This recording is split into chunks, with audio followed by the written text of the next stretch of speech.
Bonsoir, bonsoir et bienvenue ici à Courbevoie pour ce festival Atmosphère. Ça va? Oui? Bien? Parfait. Merci d'être aussi nombreux dans le cadre de ce festival pour cette soirée réservée au crowdfunding. Alors c'est une soirée qui s'inscrit parfaitement dans la philosophie du festival puisqu'ici on explore les innovations qui vont changer le monde. Hier on a parlé des Fab Labs, demain on parlera des Repair Café et donc ce soir on va parler du crowdfunding. C'est une belle soirée qu'on vous a réservée puisque ce soir vous allez voir en avant-première le film En quête de sens. En tout cas, une version de travail. Et je crois savoir que sur les 963 personnes qui ont participé au financement de ce film, il y en a dans la salle. Est-ce que vous êtes là? Ok, levez la main pour voir. Ah ouais, pas mal. Très bien. Donc, on est d'accord, vous n'avez encore jamais vu le film que vous allez voir ce soir. Vous allez avoir une version de travail tout à l'heure d'ailleurs à la fin du film et l'ensemble des personnes dans la salle pourront participer. Eh bien, vous pourrez remplir un petit questionnaire juste après le film pour donner vos sentiments et vos émotions et ça servira aux réalisateurs qui sont sur ce plateau puisqu'après peut-être qu'ils vont encore retravailler un tout petit peu le film. En tout cas, avant d'arriver à ce film En quête de sens, on va faire une table ronde sur ce que l'on peut appeler déjà une révolution, juste pour que vous mesuriez bien l'ampleur du phénomène. 4,4 milliards d'euros ont été levés dans le monde l'année dernière et le chiffre double chaque année. Il y a même des stars qui font appel au crowdfunding. À titre d'exemple, Spike Lee ou Bret Easton Ellis aux États-Unis ont fait appel à ce procédé pour financer leurs films. Et ça touche tous les domaines. Alors pour nous accompagner ce soir, ils m'ont rejoint, ils sont déjà assis. Je vais vous présenter les intervenants de la soirée. Nous avons juste à ma gauche Karine Darty-Guépérou. Ça va, j'ai dit la bonne prononciation. Bonsoir Karine. Docteur en sciences politiques, diplômée de la London School of Economics. Ah non, mais je donne tout le CV. Hein, vous avez 5 minutes.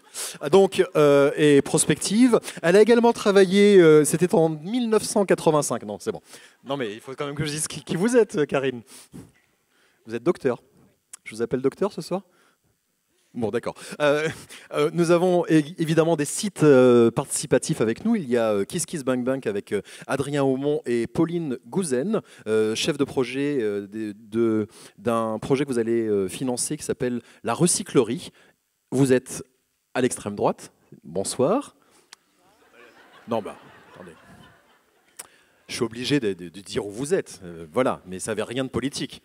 Bah voilà, par défaut, puisqu'il y en a qui sont à l'extrême gauche là-bas, hein, donc forcément, par défaut aussi. Nous avons avec nous Arnaud Burgot de Ulule et Marie-Odile Monchicourt qui est juste à côté de moi. Alors vous avez un projet scientifique, le projet s'appelle Origins, c'est un spectacle sur l'origine du monde.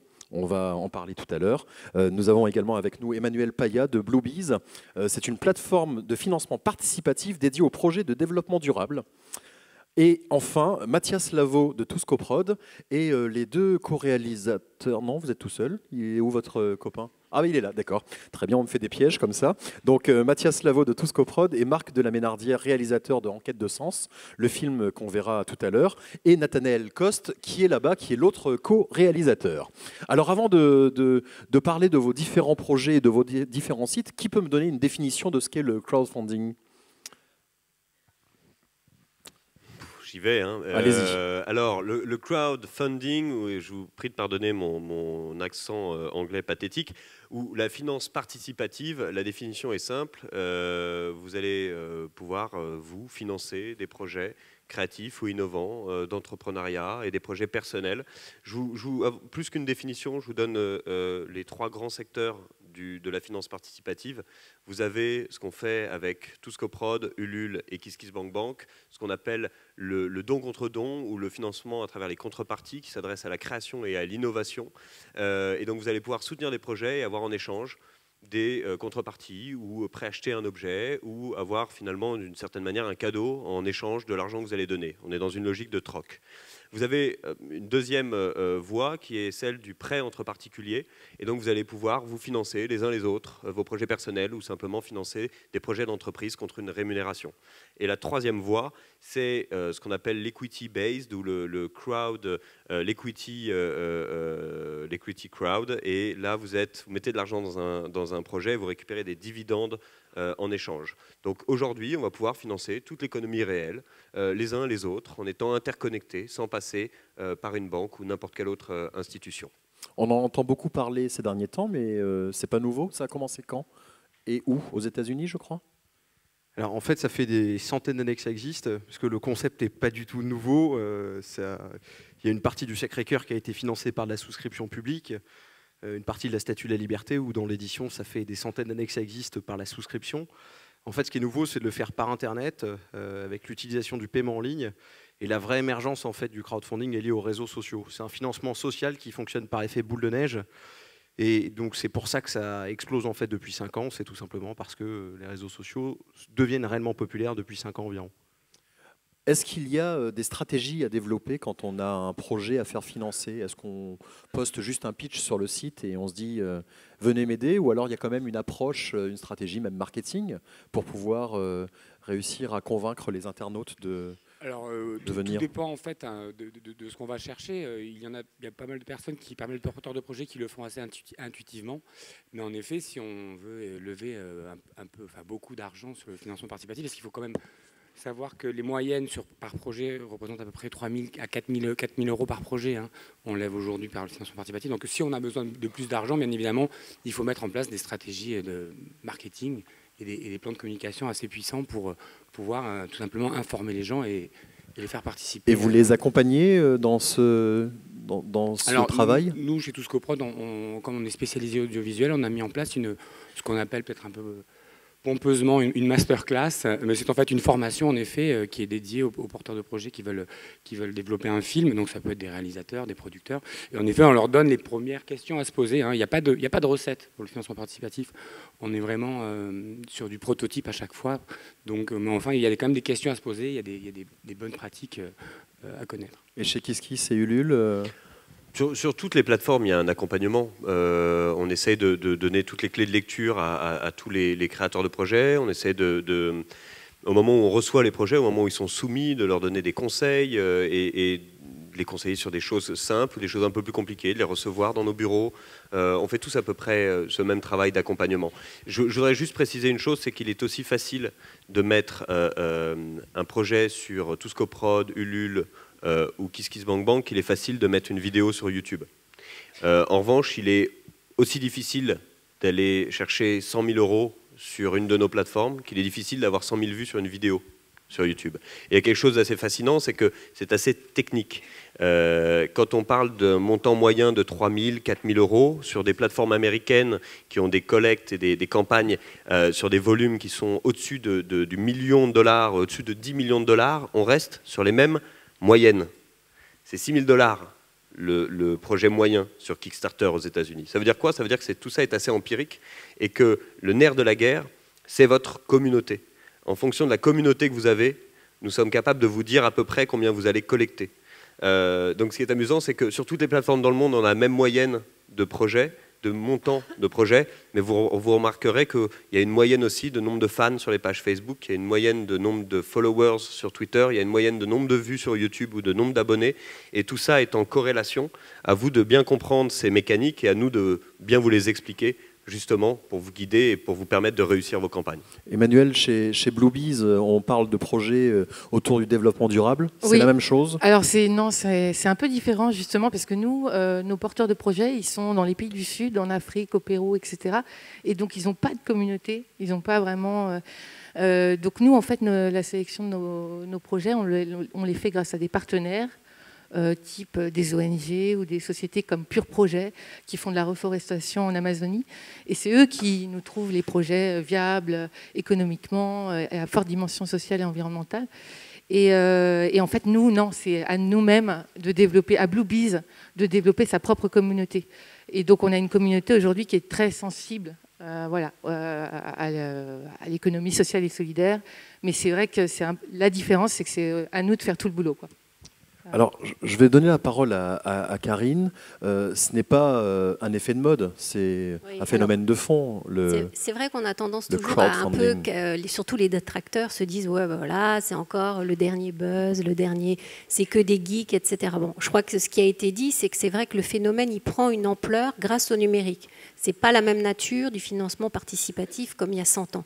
C'est-à-dire que cette explosion, elle est quand même due au numérique, elle est due aussi aux valeurs, au comportement, aux jeunes générations, mais pas seulement aux jeunes générations, puisqu'on le sait, ça touche maintenant beaucoup plus de personnes. Ce n'est pas uniquement un phénomène générationnel. Ce n'est pas uniquement un phénomène qui touche les geeks. Aujourd'hui, le chiffre est tombé ce matin, 38% des Français se disent pratiquer le crowdfunding. Ça, c'est la dernière étude de Ethicity qui a fait une analyse des modes de consommation sur les 10 dernières années.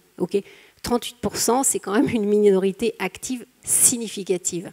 Moi, ce que je trouve intéressant, c'est que ces 38% rejoignent en fait des évolutions socioculturelles beaucoup plus profondes. Et c'est pour ça que c'est là où je trouve vraiment intéressant ce phénomène, c'est-à-dire qu'en fait, il illustre un changement de société qui est très structurel, d'accord ? Et le crowdfunding est un exemple de ce changement de société. Et pour moi, si vous voulez, il y a quand même deux leviers qui expliquent aujourd'hui les évolutions qu'on vit et les nouvelles aspirations. C'est premièrement un profond besoin d'émancipation. Je crois qu'on ne peut pas comprendre le crowdfunding si on ne comprend pas ce qui cache derrière ce sentiment de besoin d'expression, de contribuer. Voilà, quand on parle de l'économie de la contribution, ça veut dire qu'on n'est pas uniquement consommateur, on n'est pas uniquement financeur, on est acteur d'un sens. On contribue à un projet, on contribue à une communauté, et ça, c'est quand même radicalement nouveau. Alors, même si on est dans les signaux faibles, ce qu'on appelle en prospective les signaux faibles, c'est-à-dire que ça touche pas, c'est pas du mainstream. On n'est pas à 50-60% de la population, c'est un bon tiers de la population. On tourne entre les 35% à peu près. Tous les chiffres qu'on regarde les enquêtes de consommateurs ou les enquêtes, si vous voulez, plus profondes sociologiques, on est sur un taux de contribution finalement autour des 35%. Mais ce qui est intéressant, c'est qu'on n'est pas non plus uniquement dans cette posture du libertaire, c'est-à-dire ce qui anime les réseaux sociaux. C'est encore autre chose, c'est-à-dire qu'on veut vraiment être porteur d'un projet, co-créer, être créateur de sens et également exprimer cette créativité. Et c'est pour ça que là, je pense qu'il y a aussi quelque chose de radicalement différent avec les années passées ou avec d'autres business, etc. C'est qu'on est quand même beaucoup sur des projets qui expriment une créativité. Et ça, c'est vraiment radicalement différent. Et c'est pour ça que je pense qu'il y a vraiment de la place pour le développement du crowdfunding et que ce n'est pas quelque chose qui est du tout à la marge. Et puis, le deuxième levier, donc là, on est plus dans l'expression, si vous voulez, individuelle, c'est-à-dire pas d'individualisme, parce que, bon, je ne vais pas rentrer dans les détails, mais on est vraiment dans un processus d'individuation, c'est-à-dire qu'on sort de l'individualisme, qui est l'hyperconsommation, je consomme pour consommer, pour posséder, etc. Là, je contribue et je crée, et je co-investis, et je contribue, parce que je suis acteur, parce que aussi je fais évoluer le monde. Donc il y a vraiment une dimension très forte là-dedans, qui est vraiment radicale et qui est beaucoup plus altruiste. Et ça aussi, c'est un point qui est important, c'est-à-dire que je pense qu'on sort de l'individualisme des années 80, où on était vraiment très centré sur son bien-être personnel et son confort. Là, on va vers l'autre, c'est-à-dire qu'en participant aussi, on aide l'autre à réaliser son projet et on aide aussi une communauté à réaliser son rêve. Donc on est dans ce que j'appelle le jeu altruiste et ça, c'est vraiment un phénomène majeur de société. Il y a aussi la dimension collective de ça, c'est-à-dire ce que j'appelle l'interdépendance, c'est-à-dire qu'on voit bien qu'on est quelque part dans des nouveaux modes de gouvernance, dans des nouvelles expressions de pouvoir, j'irais même jusqu'à là, et c'est pour ça que ça devient tricky. Ça devient un petit peu difficile en termes de régulation. Il faut s'attendre à l'avenir à ce que, que chacun se cherche, parce que c'est des nouveaux marchés, c'est de nouvelles expressions, c'est des nouvelles créations de valeur aussi. Et je crois que ce qui est important, c'est de voir qu'on est déjà un pas plus loin dans la démocratie participative, d'accord ? Et forcément, ça remet en question les pouvoirs établis, ça remet en question le service bancaire, les institutions, le politique, l'économique au sens large. Donc ça, il faut s'attendre à ça, mais je crois qu'il y a de la place pour tout le monde et je crois que l'enjeu aujourd'hui, il est quand même dans le vivre ensemble et je pense que le crowdfunding y contribue significativement. Voilà. C'est très encourageant ce que vous dites. Oui, j'y crois. Enfin. Oui, parce qu'on est là tous parce qu'on y croit aussi. Et ce que vous dites me semble aller dans le bon sens. Oui, et je pense que ce qui change réellement, c'est qu'on voit que c'est fini. Le consommateur, si vous voulez, c'est plus un consommateur, c'est vraiment un acteur qui joue de par son rôle, par la contribution, pas uniquement monétaire. On va bien au-delà. On contribue par le sens, par l'émotion. Je pense qu'on en verra. je pense que le film abordera cette question, mais on n'est pas vraiment, on n'est plus dans le matérialisme, on est dans autre chose, dans l'émotion, dans le sens, dans le faire avancer, dans le développement à l'autre bout du monde, etc. On est dans du sens et des valeurs. Alors, on va regarder le travail de chacun. On va présenter chacun des sites. On va commencer par KissKissBankBank. On a un petit film de présentation. Et puis après, on s'intéressera au projet La Recyclerie. Regardez. Noé, une mission pour toi. Salut à tous, je m'appelle Noé. J'ai un beau projet très fédérateur, un grand bateau pour sauver tous les animaux. Disais, je vous regarde. Et moi aussi, je vous regarde. Bon, là, je suis un peu en galère. Il me manque 5000 € pour finir l'arche. Les singes sont bien, les girafes sont là. Voilà, on a fini. Ah oui, mais il manque les cafards, ouais. Oh bah non, les cafards, on les gicle. Attends. Le truc, c'est que Dieu, il entend tout. Donc la moindre initiative personnelle, ça passe pas. Raison, on s'en fout des cafards. Après, il nous a pris la tête sur la couleur. C'est chic. Ouais, c'est ça. Sans compter les problèmes de logistique. Les crocos sont en train de se barrer, là, on fait quoi? Eh ben, gire le coup. Allez, allez, allez. Comment je fais? Je suis pas gardien de zoo, hein? Et quand il fait la gueule, il fait vraiment la gueule. Mais c'est pas vrai, il fait le déluge, mais... C'est là, je crois que la relation s'est un peu dégradée, quoi. On n'est pas le 31, là, pourquoi tu pleures? Pourquoi tu pleures? J'ai eu des mots malheureux. Et Noé, n'oublie pas les petits chats. Et Noé, n'oublie pas les cafards. Pourquoi pas les dinosaures? Pendant que tu y es. Chien. Le problème, c'est que, il répond plus, il boude. Il manque 5000 € pour finir l'arche, c'est pas beaucoup. Je compte sur vous, hein. Et lui aussi, il compte sur vous. Et puis, il y a des contreparties. Par exemple, si vous donnez 50 €, eh ben vous avez une photo dédicacée de moi. Et puis alors, si vous donnez 1000 €, l'arche est rebaptisée à votre nom. Robert, si tu m'entends, c'est le pied d'être dans la Bible. Moi, je paierais des millions pour être... Bon, j'y suis. Mais je paierais cher pour être dans la Bible. Réfléchis, Robert. Réfléchis bien. Super. Adrien, l'humour, c'est toujours le meilleur moyen pour faire passer ce genre de message. Et puis, il y a un petit côté un peu irrévérencieux aussi. Oui, enfin, c'est une histoire vraie. Hein. Moi, je rappelle juste ce que disait Arnaud tout à l'heure. Ça existe depuis la nuit des temps, donc tout le monde rigole là, mais vous avez certainement certains de vos ancêtres qui ont participé à ce projet. Donc un petit peu de respect pour vos ancêtres et ceux qui font qu'on est tous là aujourd'hui. Voilà, on ne fait que développer et donner de l'ampleur grâce à Internet à ce que disait Arnaud tout à l'heure, ce qui se fait depuis toujours. L'empathie existe depuis toujours, l'entraide existe depuis toujours, et le mécénat est là depuis bien longtemps et bien avant nous en tout cas. Alors, à part aider un chantier naval, quel genre d'entrepreneur est-ce que vous aidez à KissKissBankBank ? Que des fous, les mêmes fous que ceux-là, que des fous, des naïfs, des gens qui croient qu'on peut déplacer des montagnes, monter des projets extraordinaires. On aura après l'opportunité de découvrir les projets qu'on peut retrouver sur nos plateformes respectives, mais en tout cas sur KissKissBankBank, on retrouve toute la création, toute l'innovation. Donc on va retrouver aussi bien du cinéma, de la musique, du spectacle vivant, du design, des jeux vidéo, des jeux de société, des BD, et jusqu'à même retrouver des agriculteurs. Alors on va se dire mais qu'est-ce que ça a de créatif ou d'innovant à part qu'il y a culture dans l'agriculture. En dehors de ça, il y a un point d'innovation clé, c'est l'innovation d'usage. Et les agriculteurs qu'on retrouve sur KissKissBankBank sont des agriculteurs qui travaillent en circuit court. Et en circuit court, très souvent avec la Ruche qui dit oui, qui est un de nos partenaires. On a parlé de crowdfunding, on a parlé de cette société qui change, on peut parler d'économie collaborative au sens large. Et donc les gens qui innovent et qui créent des nouveaux usages et des nouveaux rapports entre les uns et entre les autres, à travers l'agriculture dans ce cas précis, on leur place chez nous. Donc c'est très large. Notre vision de la créativité, notre vision de l'innovation est très large. Il ne suffit pas simplement d'avoir un brevet déposé pour pouvoir rentrer sur KissKissBankBank. Alors, Pauline Gouzen, vous suivez le projet pour KissKissBankBank, la recyclerie ? Ou c'est vous qui portez le projet ? Je porte le projet. Vous portez le projet, très bien. Donc vous avez sollicité les internautes via KissKissBankBank pour un projet qui s'appelle la recyclerie. Oui. Vous voulez nous expliquer ? C'est un lieu physique qui va ouvrir ses portes à Paris au mois de mai, qui se situe dans une ancienne gare de la Petite Ceinture, porte de Clignancourt, qui va donc être réaménagée. On se dit que plus tard, on ira explorer le monde. Mais bien sûr. Oui, mais je sais pas le moment. C'est-il possible de couper le... Merci. C'est gentil. Peut-être que c'était le début du film qui présentait la recyclerie. Non, pas du tout. Pas du tout. Pas du tout, ça n'avait aucun D'accord, rapport, très bien. je sais pas qui- Ok, bon. Mais en tout cas, quand on est petit, on a des rêves de gosse. C'est ce qu'il faut retenir. Donc, on vous a interrompu. Donc, la recyclerie, Donc, la c'est un recyclerie, lieu. C'est un lieu. C'est une ancienne gare. C'est une ancienne gare de la Petite Ceinture. Mais alors, parlez plus fort parce qu'on vous entend pas. Est-ce que c'est possible de mettre le micro de Pauline, s'il vous plaît? Non, je pense qu'il est branché.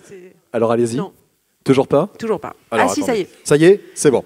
Donc, la petite Décidément, ceinture, on vous en veut ce soir. Ah, Hein, c'est pas possible. La petite ceinture qui faisait anciennement le tour de Paris, avec des petites gares dont la Flèche d'Or en est une fervente représentatrice. Et il y en a une autre, porte de Clignancourt, la gare de Clignancourt, qui a été rachetée et qui va se transformer en ce qu'on appelle aujourd'hui des tiers-lieux. Un bar-restaurant qui sera dédié à des valeurs qui nous sont chères, qui sont la règle des 3 R. On recycle, on récupère, on répare, on réduit les déchets. Le do-it-yourself, une façon de créer, de concevoir ensemble, de façon alternative et différente, et la consommation collaborative, dont on a parlé un tout petit peu tout à l'heure, qui sont ces nouveaux modes de consommation qui font la promotion, on va dire, de l'usage par rapport à la propriété. On n'est pas obligé aujourd'hui d'être propriétaire d'un objet pour en avoir l'usage. C'est du covoiturage, c'est du partage d'objets et de services. Toutes ces initiatives d'achat de seconde main valorisées aujourd'hui sur des grands sites, tous ces nouveaux modes de consommer, toutes ces façons d'éclairer une consommation, qu'aujourd'hui on n'est plus les consommateurs forcenés qu'on était dans les années 80 et qu'on a envie d'être des consommateurs, tant en termes d'alimentation que de services au quotidien, de savoir ce qu'on mange, de respecter les circuits courts, de faire attention et d'entendre un discours culpabilisant sur une consommation. On est consommateur, on a encore envie d'acheter des choses, mais on a envie de le faire d'une façon un petit peu plus lucide. Et ce lieu a pour vocation d'incarner un peu de façon festive, gratuite, populaire, et toutes ces valeurs. Voilà, c'est un peu compliqué comme concept, mais c'est un lieu. Non, voilà. Ça me semble très très clair. Pourquoi avoir fait appel à KissKissBankBank pour ce projet? Parce que c'est un mode d'économie collaborative qui déjà correspondait vraiment au projet dans ses valeurs. On y a fait appel précisément sur une aide aux travaux. On finance à l'intérieur de la recyclerie, il y aura un espace qui s'appellera l'atelier de René, qui fera renaître vos objets et qui aussi prêtera des objets. On a tous envie d'une raclette de temps en temps, mais on n'a pas envie d'avoir une machine à raclette dans sa cuisine. Donc il y aura des objets, une perceuse, un fer à repasser, une machine à coudre et une machine à raclette qui seront en usage, prêtés aux membres de la recyclerie. Liste non exhaustive. Absolument, oui. Le débat est ouvert. Et une pirade, c'est comme la raclette. C'est ce que j'attendais. Si j'étais inquiet, il n'y avait pas de pirade. Une raquette. Un gaufrier, voilà, bon. Peut-être Aussi peut-être. D'accord. Donc cet espace, l'atelier de René, sera financé, équipé et aménagé grâce à la collecte que nous allons faire sur KissKiss. Mais au-delà de l'apport financier que va nous apporter la collaboration, je crois que c'est surtout l'envie de créer cette communauté et de permettre à des gens d'exprimer leur envie de ce lieu et de cet état d'esprit et de cette initiative. Même si les contreparties sont très précises, on peut préacheter un brunch, on peut avoir sa photo à la recyclerie, on peut réserver les quais le long de la Petite Ceinture pour organiser un pique-nique. Beaucoup de gens, ce que j'ai découvert sur notre projet, font une contribution souvent sans contrepartie et parfois très élevée sans contrepartie, juste pour manifester, je crois, un soutien au projet. Et ça, c'est assez surprenant et c'est formidable parce que justement, ça révèle vraiment ce que vous disiez tout à l'heure, l'envie de faire part et d'adhérer à ce projet et de le montrer de façon significative, financière, parce que c'est le seul moyen de le montrer de façon un peu dématérialisée. Mais concrètement, c'était cette envie de communauté qui était importante pour nous, surtout qu'on est vraiment, pour le coup, nous, géographiquement situés dans le 18e arrondissement de Paris, que quand on fait le travail de sensibilisation et de création de cette communauté, on travaille avec la ruche qui dit oui qui est à côté, on travaille avec les jardins du ruisseau qui sont les jardins partagés, on tisse un maillage dans le quartier qui se fait grâce à KissKiss, ou en tout cas qui se manifeste dans un premier temps, 3 mois avant l'ouverture du lieu, par une participation et une adhésion à ce projet en ligne sur KissKiss. Vous vouliez rajouter quelque chose, Karine? Oui, je trouve que ce qui est intéressant, c'est qu'on voit à travers justement vos témoignages qu'il y a quand même une évolution du crowdfunding. Même si vous dites le financement participatif, ça a toujours évolué, c'est la même chose. Non, je ne crois pas. Je crois qu'il y a des phases d'évolution qu'on voit un petit peu a posteriori. Et on voit qu'aujourd'hui, l'enjeu, en fait, c'est on a été quand même initié par un peu les pionniers, qui sont parfois caricaturés comme un peu les bobos, les créatifs culturels, etc. Un peu l'avant-garde, si vous voulez, socioculturelle, des gens très engagés qui sont partis dans ces mouvements.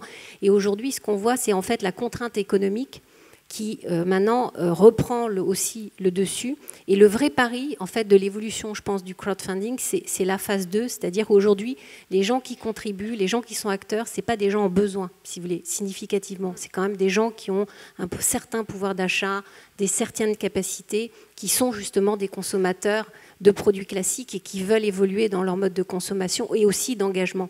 Mais je crois que le levier sociétal, maintenant, c'est quand même dans un contexte qui devient hyper dur, où les inégalités croissent significativement, où les inégalités sont vraiment très importantes, où les enjeux de durabilité aussi sont hyper significatifs, c'est que la précarité rejoigne la durabilité et rejoigne le participatif. Et je crois que c'est là où on verra vraiment un autre niveau, et je crois que c'est là où on peut peut-être dépasser le seuil, si vous voulez, de la minorité active, ce qu'on appelle en sociologie la minorité active, c'est-à-dire les 30-40%, et faire un phénomène beaucoup plus large. Même si ces valeurs de consommation collaborative débouchent souvent sur des économies financières, c'est vrai que nous, on le voit sur le projet, on a une des contributions qui est envoyer votre photo et vous aurez votre portrait en grand encadré à la recyclerie. Quand on voit les têtes des gens qui envoient et qui ont choisi cette option, on se rend compte qu'il y a vraiment un panel extrêmement large et que ce n'est pas du tout que le bobo parisien du nord de Paris qui veut sa photo sur le mur de la recyclerie. Adrien ? Je voudrais juste compléter ce point qui est extrêmement important pour moi, parce que soutenir un projet ne nécessite pas de très grands moyens. C'est-à-dire qu'à partir de 1 euro, vous pouvez soutenir un projet. Et la force de ce qu'on est en train de mettre en place, c'est que le crowdfunding, c'est une histoire de plébiscite. Je veux que ce truc existe. Je veux que ce projet puisse voir le jour. Et ça, ce n'est pas une question d'argent. Tout le monde peut le faire. En revanche, et ça c'est un point crucial de notre développement et du développement de notre société à travers le prisme de la finance participative, c'est qu'on a parlé de fracture numérique pendant des années, et aujourd'hui on est passé à une fracture d'usage. C'est-à-dire que tout le monde a un ordinateur, un iPad, un téléphone, peu importe, on est tous connectés. Néanmoins, quand vous êtes connecté, tout le monde n'a pas la capacité à utiliser correctement les réseaux sociaux, à construire une communauté, à la fédérer et derrière à la drainer ou à l'amener vers le financement d'un projet. C'est-à-dire que pour moi, il y a plus une fracture par rapport aux porteurs de projets, c'est-à-dire que comme c'est une communauté qui va venir soutenir un projet, il faut avoir une communauté, il faut savoir la construire. Est-ce que c'est générationnel ? C'est pas générationnel. Moi, je parle, je veux dire, le club des 10, les Joël de René, les Serres, les machins, ils sont plus connectés que moi. La personne, c'est générationnel parce qu'il y a une génération du milieu. Là, ma mère, elle comprend rien à tout ça. Mais on parle quand même de gens, quand vous citez les Joël de René et tout, qui ont déjà une présence médiatique. Non, c'est une présence sur Twitter. C'est les gens qui savent s'amuser avec ces outils-là. Moi, j'ai une fracture d'usage avec Twitter. Joël de René me met une branlée sur Twitter. Et il a 75 ans. Donc, c'est pas une question d'âge. Là, on est vraiment sur une question de je sais utiliser ces outils ou je ne sais pas les utiliser. Donc, si d'ailleurs il y a un appel à faire au pouvoir public, c'est de se poser la question de savoir qu'est-ce qu'on fait par rapport à ces futurs laissés pour compte. Et d'après moi, il y a des futurs laissés pour compte à la finance participative qui sont ces gens qui ne savent pas utiliser ces outils. Voilà, c'est juste ce que je voulais préciser sur ces différences. Ça veut dire que ça passe par la pédagogie ? Ça passe par la pédagogie et apprendre la joie de l'utilisation de ces réseaux. Un gamin de 2 mois, il sait utiliser... un Facebook, il sait utiliser un iPhone. Si votre fils de 2 mois est déjà sur Facebook... si mon fils a 2 mois déjà, c'est que je m'en apprenais une belle. Mais ce que je veux dire Vous ne le saviez pas ? Eh bien justement Vous avez vu ce qu'on fait ? Ça fait bien longtemps qu'on n'est pas repassé à la maison. Ce que je veux dire par là, c'est que c'est facile d'utiliser un iPad, d'utiliser un iPhone, d'utiliser tous ces trucs. Il faut juste avoir envie de le faire. Moi, j'ai pas de nouvelles de ma mère depuis 6 mois, depuis qu'on a changé d'iOS.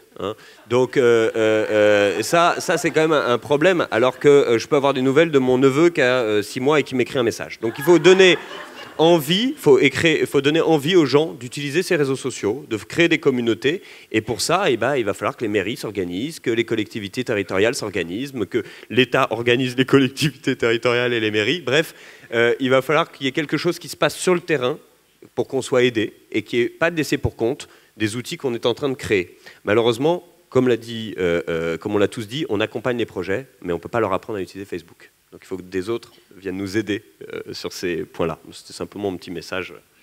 Merci. Merci Adrien. Alors on rappelle donc la recyclerie, on peut aider le petit film ? Non. Est-ce qu'on regarde un petit film pour la recyclerie ? D'accord. Donc visiblement non. Non. Donc c'est la recyclerie. Alors, oui, je sais. Oui, c'est un petit film avec des objets animés, d'image. Oui, que j'ai vu d'ailleurs, qui est très très bien. Il est magnifique. D'ailleurs, je vais vous le raconter. Ouais. Alors ça commence. Voilà. Donc pour voir le petit, rendez-vous sur kisskissbangbang.com pour voir le film. Mais vous l'avez très très bien présenté, votre projet, la recyclerie. On va s'intéresser maintenant à Ulule avec un film, et puis ensuite on discute avec Arnaud Burgot et Marie-Odile Manchicourt qui vient nous présenter son projet Origins.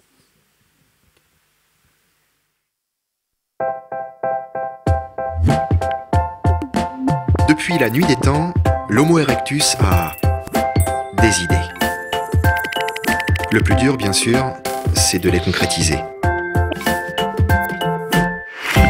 Ulule aide les porteurs de projets à les présenter et à collecter des fonds. Qui soutient votre projet ? Vos réseaux, vos amis, la communauté Ulule.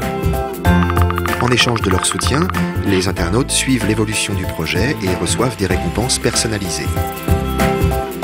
Tout ce petit monde se retrouve sur Ulule pour discuter, pour partager et donner vie aux bonnes idées.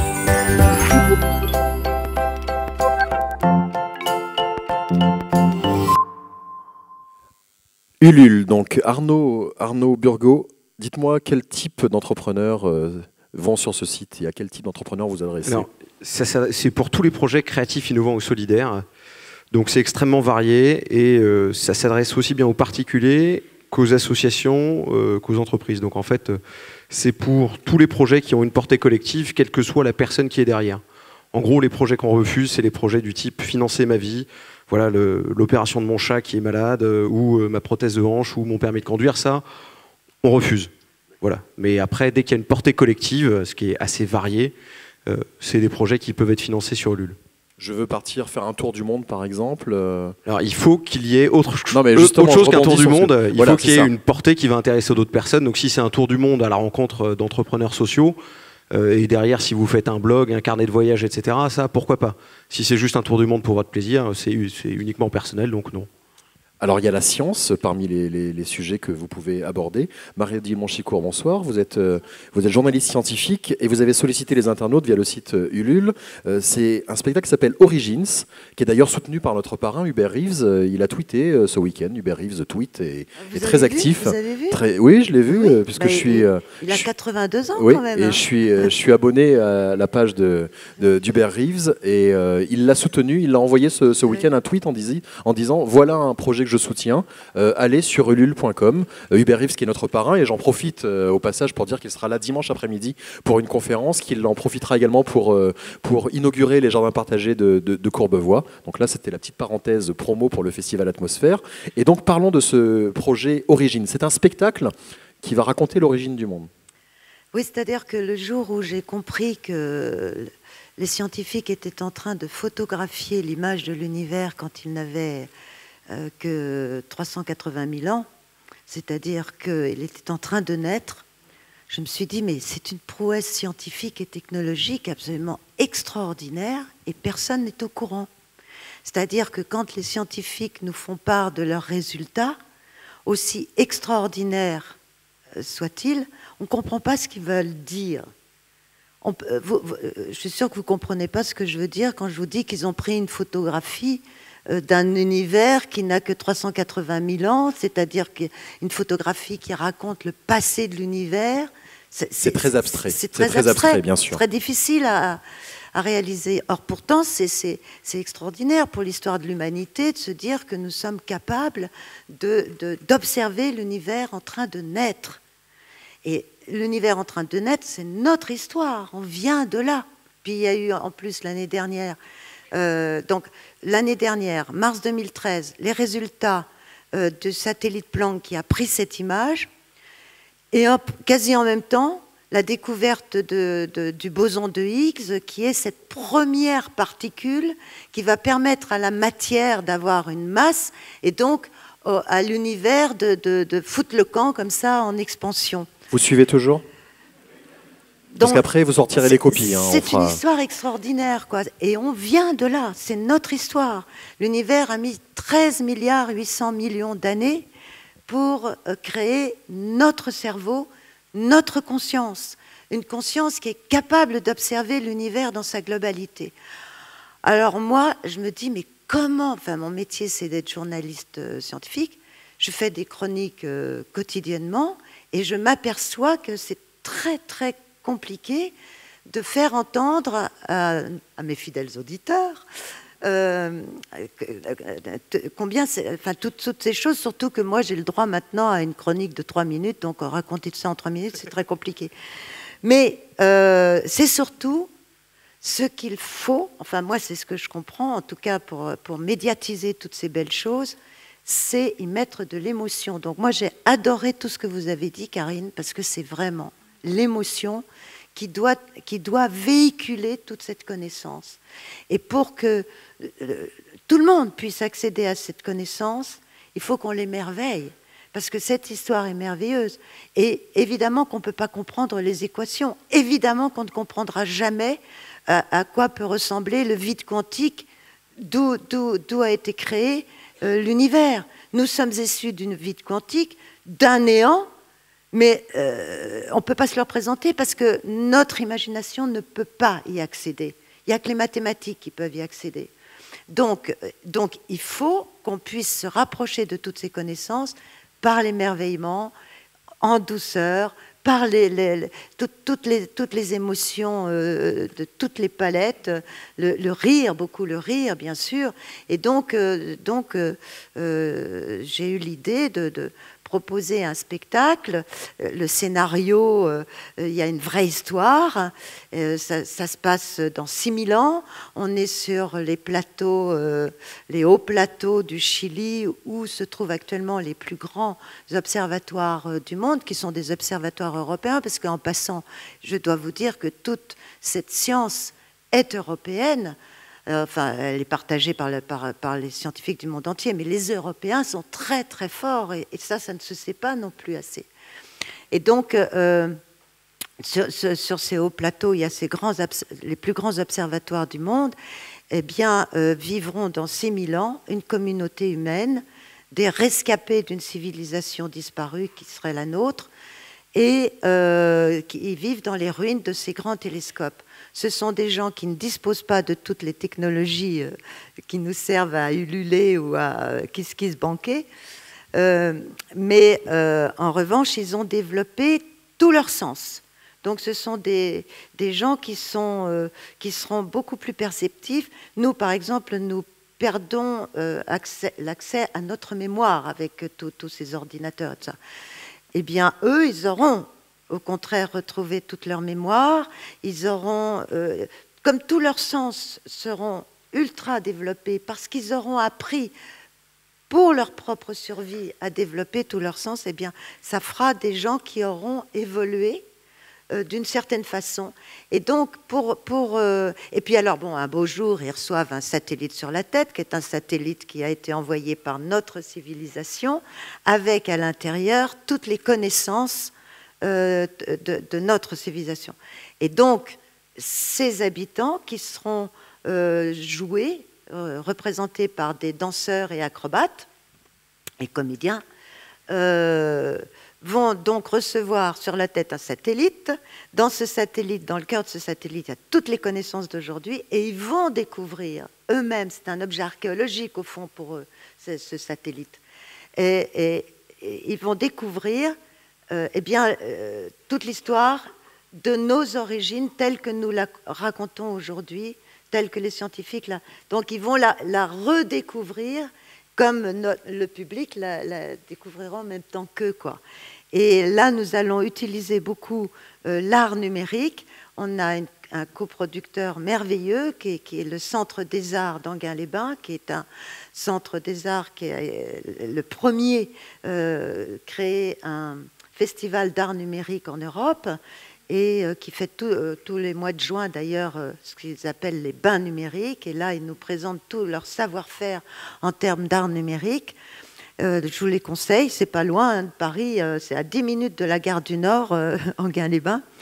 Et donc, ils nous aident beaucoup pour créer ce projet par une aide, comment dire, matérielle, enfin industrielle, ils appellent ça. C'est-à-dire, ils vont nous recevoir, ils vont recevoir les comédiens en temps de résidence pour répéter. Ils nous donnent tous les moyens techniques et humains pour la répétition. Voilà. Puis des moyens humains aussi, enfin, ils sont formidables. L'apport en industrie. Mais ils ne nous apportent pas beaucoup d'argent. Et alors, il y a le CERN, donc le grand accélérateur de particules qui est partenaire, l'agence spatiale qui est partenaire, mais ils n'ont plus d'argent. Et c'est pour ça que vous faites appel à Ulule. Donc voilà, c'est pour ça que je fais appel à Ulule, parce que c'est vrai que là, pour réaliser ce projet, qui reçoit beaucoup de succès, d'estime. En plus, c'est vrai, ça rejoint ce que disait Karine, je veux dire qu'on n'a pas envie de faire de l'argent avec ce projet, c'est vraiment pour partager toutes ces connaissances. Ça m'a beaucoup plu tout ce que vous avez dit, parce que moi je me ressens vraiment... Elle est docteur.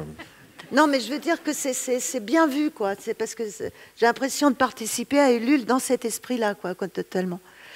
Enfin voilà, donc effectivement, on a besoin d'argent, donc... Ça fait très envie, donc ulule.com. Voilà. Arnaud, c'est singulier comme projet. Quand même, quand on voit le tour de table. Alors, il y a des projets en fait de spectacle, on en a énormément. Là où il est très singulier, c'est qu'il est, moi je trouve particulièrement intéressant. Et alors notamment, Mario-Dil n'en a pas parlé, mais ça dans la préparation, moi c'était quelque chose qui m'avait tout de suite beaucoup intéressé. C'est Antoine qui m'en avait parlé. En fait, c'est que tout le travail de préparation est fait avec des groupes de travail. Antoine est juste là, entre des éminents chercheurs, donc des prix Nobel, des médailles Fields, etc., et des artistes. Et en fait, les chercheurs parlent de ces découvertes, et ça permet aux artistes de réfléchir à la façon de représenter ça sur scène. Et donc, toutes ces... Voilà. Ouais, non, mais merci d'en avoir parlé, parce que ça compte énormément dans le projet. Une fois par mois, on réunit scientifiques, artistes et philosophes pour que tout le monde s'imprègne de ces connaissances et que les artistes essayent de les capter pour les restituer par du sensible. Et quand on fait cet exercice-là, on se pose les vraies questions philosophiques de où on est, d'où on vient, quel sens ça a. Moi, je pense que, enfin, moi, c'est mon cas en tout cas, j'ai eu la chance de côtoyer les scientifiques pendant toute ma carrière, et ça a donné du sens à ma vie. Il est certain que quand on comprend d'où on vient, qu'on est le résultat d'une histoire aussi fabuleuse que ça, qu'on est né, notre matière a été fabriquée par les histoires, tout ça, ça donne du sens à votre vie, et c'est vrai qu'on on a envie de s'occuper d'autres dimensions que celles que les politiques nous donnent à penser. Alors, Origins, c'est sur le site Ulule. Le projet, le spectacle verra le jour en 2015, c'est ça, Mario-Dil? Alors, on va d'abord faire 10 minutes pour le mois de septembre 2014. Oui. 10 minutes de ce spectacle qui va être présenté donc, au Centre des Arts d'Enghien-les-Bains, où les Ululeurs seront bien entendu invités en contrepartie. Et puis, on le jouera aussi à Genève pour le CERN. Donc on leur a promis, donc il faut que ces 10 minutes soient faites. Et puis ces 10 minutes nous serviront de teaser pour aller chercher des sponsors. Donc il faut que ces 10 minutes soient sublimes, quoi. Et donc le projet, l'appel à participation sur Ulule concerne les 10 minutes. Déjà, il faut financer ces 10 minutes. Voilà. Et vous avez besoin de combien pour financer ces 10 minutes déjà? Parce que alors c'est 20 000 euros. 20 000 euros. Donc c'est sur ulule.com/origins. Et alors dès 10 euros, je crois, enfin Antoine, tu me corriges si je me trompe, dès 5 euros, vous avez accès à toutes les vidéos, parce que tous les ateliers... Ah, c'est 10 euros. Les ateliers sont filmés, donc vous aurez accès à toutes les vidéos que vous pouvez voir des ateliers de préparation. Pour ceux que ça intéresse, voilà, c'est quand même du contenu passionnant, même si derrière, on ne va pas forcément Enghien-les-Bains voir le spectacle.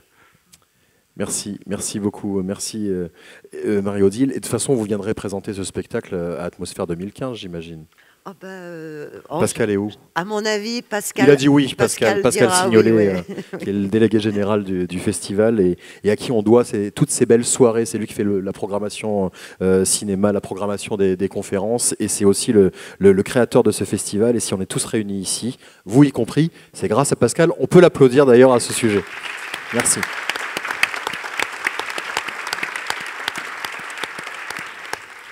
T'oublieras pas mon chèque. Merci. Oui, c'est un travail d'équipe avec l'association Atmosphère 21, bien sûr, qu'il ne faut pas oublier, plus Courbevoie, De facto, La Défense et tous les partenaires. On va s'intéresser à Emmanuel Paya et à Blue Bees. Abeilles bleues. Les abeilles n'ont pas le blues, elles sont juste bleues. Oui, voilà, en fait, c'est juste parce qu'on a tous vocation, comme les abeilles, à essaimer pour faire éclore de beaux projets. C'est ça l'idée. Mais voilà, je vais faire vite parce que j'imagine que vous avez tous envie de voir le film. Non, mais on est là pour vous écouter aussi. Oui. Laissez-moi finir ma question. Ça y est, elle est partie. Prenez votre temps, tout va bien. Oui, voilà, oui, vous voulez laisser la place aux autres, mais on a le temps. Alors, Blue Bees, c'est la première plateforme de financement participatif dédiée aux projets de développement durable. Oui, en gros, on est sur du prêt rémunéré. Donc, l'idée, c'est de prêter de l'argent à des entrepreneurs dans les pays du monde entier, pour qu'ils puissent lancer ou développer leur activité économique, sachant que ces gens-là n'ont pas accès au crédit bancaire. Ils sont soit trop gros pour la microfinance, soit trop petits pour avoir accès aux banques traditionnelles. Donc pour le moment, on a surtout évidemment des projets en Afrique et au Pérou. Donc on a financé beaucoup de projets dans l'agriculture vivrière, notamment des développements de filières agricoles, par exemple une coopérative de 300 femmes qui produisent des oignons au Burkina Faso. On a financé aussi un apiculteur au Cameroun pour qu'il développe son activité de miel. On a et un jardin botanique au Pérou. Voilà le type de projet qu'on finance, et ils ont tous vocation à être des projets à la fois viables économiquement, mais aussi avec des bénéfices environnementaux et sociaux importants. Donc typiquement le projet de jardin botanique au Pérou, en termes d'économique, c'est super intéressant parce que ça va être une nouvelle source de revenus pour la communauté au Pérou là-bas. Ils vont pouvoir vendre les plantes à l'industrie cosmétique en France qui est super intéressée. Ils vont pouvoir faire de l'écotourisme. En termes écologiques, on augmente la biodiversité, on régénère les sols. Et en termes sociaux, on permet aussi de répondre à des besoins de médecine traditionnelle avec des plantes comme la griffe du chat, l'ayahuasca, et voilà, des plantes qui étaient utilisées traditionnellement par les indigènes, par les communautés indigènes d'Amazonie. Donc voilà le type de projet. Et là, je voulais juste vous présenter ce soir un projet. On a besoin de vous. Malheureusement, il n'est pas là parce qu'il est il est au Cameroun. Je l'ai vu hier par Skype. Il s'appelle Jacques Georges. Donc Jacques Georges, il a 40 ans. Ça fait 10 ans qu'il fait de l'apiculture au Cameroun. Et on a déjà financé, je vous ai dit, un projet en 2013 avec lui. Il l'a remboursé en 6 mois. C'est quelqu'un de très sérieux qui nous a été recommandé par l'ONUDI. Et il revient aujourd'hui, en 2014, avec un nouveau projet de cire d'abeilles. Il faut savoir que l'activité apicole en Europe a été divisée par 2 depuis 20 ans, en 20 ans. Donc il y a une chute vraiment importante de la production apicole en Europe. Et donc il a des demandes très fortes, lui, pour sa production d'opérateurs français et européens. Donc il a déjà des promesses d'achat. Donc c'est quelqu'un, on est sûr qu'il va rembourser en 6 mois et avec intérêt, 1,6% sur 6 mois, donc ça fait du 3% par an. Donc c'est mieux qu'un livret A. Oui, c'est mieux qu'une assurance vie. Et vous financez des gens qui aspirent vraiment qui ont les mêmes aspirations que nous et qui ont mais pas les mêmes opportunités malheureusement. Et voilà, je vous remercie. Parce qu'en fait, là, il n'y a pas de contrepartie, c'est juste que les internautes aident à financer et récupèrent leur mise de départ. Plus intérêt. Non, un intérêt. Plus intérêt. Ah ouais, voilà, c'est intéressant. Enfin, franchement, la contrepartie, voilà, c'est 2%. Encore un nouveau modèle, et il y en aura certainement d'autres qui... Pardon.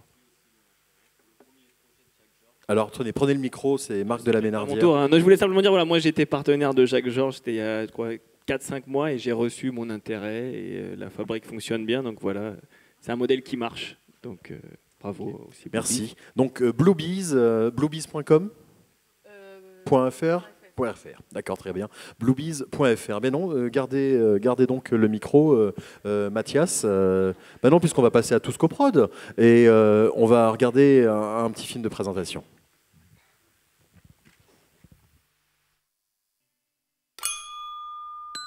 Tous Coprod vous permet de coproduire des films pour le cinéma, des documentaires et même des séries à partir de 10 €.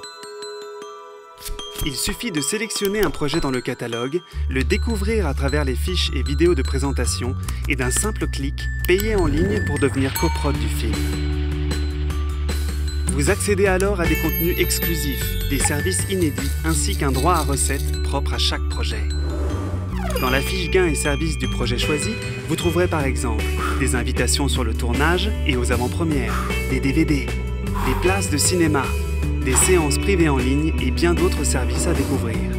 Il y en a pour toutes les bourses. Vous choisissez vos services en fonction du montant de vos souscriptions. L'objectif de Tous Coprod est de réunir des fonds complémentaires pour des films dont le financement n'est pas terminé. Vous rejoignez ainsi une communauté qui assure la promotion du film grâce aux bouche à oreille et aux réseaux sociaux. Participez à une aventure inédite tout en soutenant la création. Accédez aux coulisses de vos films et soyez acteurs de leur succès sur touscoprod.com. Juste, je suis désolé, cette Mathias date un petit peu, et ce n'est pas la bonne, je ne savais pas qu'on allait diffuser ça, puisqu'on parle de droit à recette. Et Tous Coprod ne fait pas... On en a fait à son tout début en 2009, et ça fait quelques années qu'on a arrêté, donc cette vidéo est un petit peu obsolète. Donc tout ce qui est droit à recette, oubliez, il n'y a pas de droit à recette, on est sur un modèle de don contre contrepartie, au même titre que KissKiss et Ulule. Est-ce que les réalisateurs qui sollicitent les internautes sont tous professionnels sur ce site ? Alors non, parce que en fait, le but du financement participatif, c'est de lancer les nouveaux talents. Donc on a une bonne partie de jeunes étudiants, ou pas forcément étudiants, des gens qui n'ont pas forcément fait des études de cinéma, et qui ont des choses à dire, et qui se lancent sur notre plateforme. Alors, on va parler rapidement du film, puisqu'on reviendra dessus après l'avoir projeté, puisqu'il y a quand même quelques coproducteurs dans la salle qui piaffent d'impatience de voir le fruit de leur investissement. On est avec Marc de la Ménardière, qui est co-réalisateur. Nathanaël Coste est également dans la salle.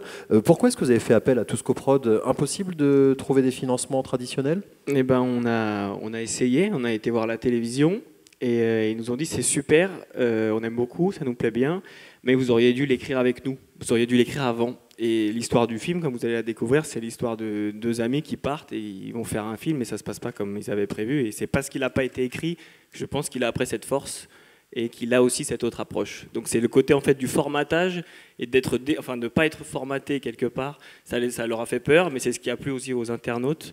Donc en fait, il y a aussi une force dans ce côté de sortir du cadre et d'utiliser après derrière aussi un média qui montre qu'il y a une volonté aussi d'une partie des internautes et de notre génération également d'avoir des choses qui sortent de ce formatage et du temps de cerveau disponible de Patrick Lelay. Il n'est plus là, vous savez. Je sais bien, mais ça reste quand même, je pense, voilà, c'est relativement fermenté. Ça change un peu et grâce à cette pratique-là, et montrer aussi que les gens veulent aussi autre chose que ce qui met l'humain dans le côté un peu plus grégaire. Donc ça montre aussi qu'il y a une volonté de voir d'autres types de contenus plus profonds aussi que ce qu'on peut des fois présenter à la télévision. Voilà. Après, je ne vais pas faire l'avocat de la télé, mais c'est aussi réducteur de dire que derrière un écran d'ordinateur, il n'y a que des geeks boutonneux, que de dire qu'à la télé, il n'y a que de la merde. Tout à fait. Voilà. Je suis tout à fait d'accord. Moi, je veux dire, c'est que de la merde. On peut trouver aussi des choses intéressantes. Mais ce n'est pas le... Et derrière la télé aussi, il y a des gens boutonneux, c'est vrai, oui, en effet. Merci Adrien. Heureusement, vous êtes là. Juste, Marc, quelle a été votre relation avec les internautes pendant la fabrication de ce film? Le film, on l'a fabriqué vraiment à deux au départ. On s'est isolé, on n'a parlé à personne, on a perdu beaucoup d'amis d'ailleurs après ce film pour essayer de digérer. On a rencontré des gens très différents, dans des cultures très différentes, donc il fallait aussi que nous on digère tout ce qu'on avait compris. Et en revenant comme ça assez rapidement auprès de nos proches, on ne pouvait pas tout dire. Donc on a d'abord travaillé pendant 1 ou 2 ans vraiment à finir ce film, et c'est après qu'on est arrivé à ce moment où on avait besoin justement d'un soutien financier pour aller au bout, qu'on a commencé à faire ce trailer. Et une fois qu'on a lancé le trailer, on a à peine animé cette communauté. En fait, on n'a pas eu le temps parce que justement, de prendre, et c'est ce qu'il faut aussi que les gens comprennent quand on fait un crowdfunding, ça prend énormément de temps d'animer la communauté. Et que c'est pas simplement je vais mettre une vidéo et puis après j'attends que ça tombe. Qu'est-ce qu'il faut faire pour animer la communauté par exemple? Je pense que c'est déjà répondre, expliquer la démarche, trouver des supports originaux, essayer de montrer qu'est-ce qu'on fait, pourquoi est-ce qu'on veut le faire, où est-ce qu'on en est. Tiens, aujourd'hui on a eu ça, grâce à ça on a engrangé cette étape-là, et montrer, voilà, essayer de faire vivre au fur et à mesure l'avancée du projet et impliquer au maximum et faire des feedbacks aux personnes qui nous soutiennent. Alors ça a très bien marché puisque vous vouliez 12 000 € et vous avez récolté le triple. Voilà, on n'était pas sûr, on avait une ambition assez modeste, et puis en montrant le film derrière, on a eu un tel support qu'on s'est dit bon bah on va aussi monter en ambition, et donc derrière avec cet argent supplémentaire, on se dit pourquoi pas essayer le cinéma. C'est pour ça que vous êtes aussi tous réunis ici. On va savoir aussi ce soir si ce film a un potentiel cinéma ou si on a fait un film de vacances qui a plu à quelques personnes et qu'on reste entre nous. Et c'est la première fois que nous, on va le voir sur un grand écran. On l'a vu sur nos petits Macintosh. Donc voilà, c'est aussi cette idée que le film, ça a été financé par les internautes et que c'est aussi aux gens qui ont financé de donner leur avis. Et on va vous même laisser la possibilité à la fin de remplir, de dire bah, ça oui, ça non, là vous êtes un peu trop lâché. C'est le problème de ne pas avoir de producteur aussi, c'est qu'on fait ces petites private jokes, des fois ça va peut-être pas marcher. Donc on a besoin aussi d'être recadré parce qu'il y a beaucoup de matière. On a essayé d'aller dans des domaines très différents de l'économie, de la science, de l'écologie, et on a besoin aujourd'hui de savoir si ce fil-là, il marche. Donc c'est aussi cette idée d'impliquer jusqu'à la réalisation et jusqu'au montage final qu'on risque d'arrêter dans 2 semaines, de prendre ce retour-là et que le film soit vraiment participatif, aussi bien dans sa production que dans sa finalisation, et après sûrement sa distribution si on arrive à aller au bout de ce projet-là. Alors c'est une copie de travail, mais bien élaborée quand même. Voilà, on n'a pas pris le risque d'inviter 450 personnes, enfin de participer à un gros événement. Évidemment. Avec, voilà. On l'a fait avant dans des caves avec nos amis, donc il y avait beaucoup de bienveillance. Là, je pense qu'il y en aura ce soir, mais là, c'est un peu plus de suspense. Mais je trouve que c'est un moment très, très touchant, très émouvant, parce qu'on sait ce que c'est que de s'investir dans un film, d'y mettre ses tripes, le temps nécessaire, les doutes, les interrogations, j'imagine, entre les deux co-réalisateurs. Et là, ça y est, votre bébé vous échappe et il va appartenir au public. C'est ça. J'ai hâte de voir le film et surtout de voir l'échange qu'il va y avoir juste après avec la salle et de voir ce retour. Et vous aussi, j'imagine, vous êtes impatient de... S'il est bon, seulement.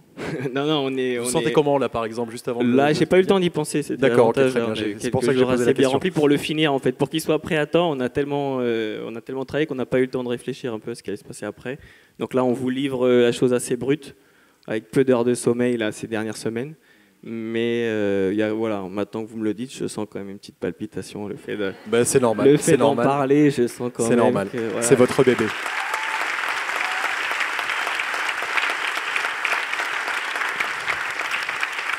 Alors, merci à vous tous d'avoir participé à cette table ronde. Je vais rappeler les différents projets. La recyclerie sur Kiss Kiss Bang Bang. Il y a le projet Origins sur Ulule. Chez Bluebees, on va donc... Jacques Georges, soutenir Jacques Georges et ses abeilles. Et puis donc chez Tous Coprod, là, il n'y a pas un projet à soutenir pour ce soir. En tout cas, il y en a plein d'autres sur le site. Mais là, on arrive au résultat. Vous avez collaboré, vous avez participé. Et bien maintenant, voici le résultat. Le film s'appelle Enquête de sang. C'est une avant-première.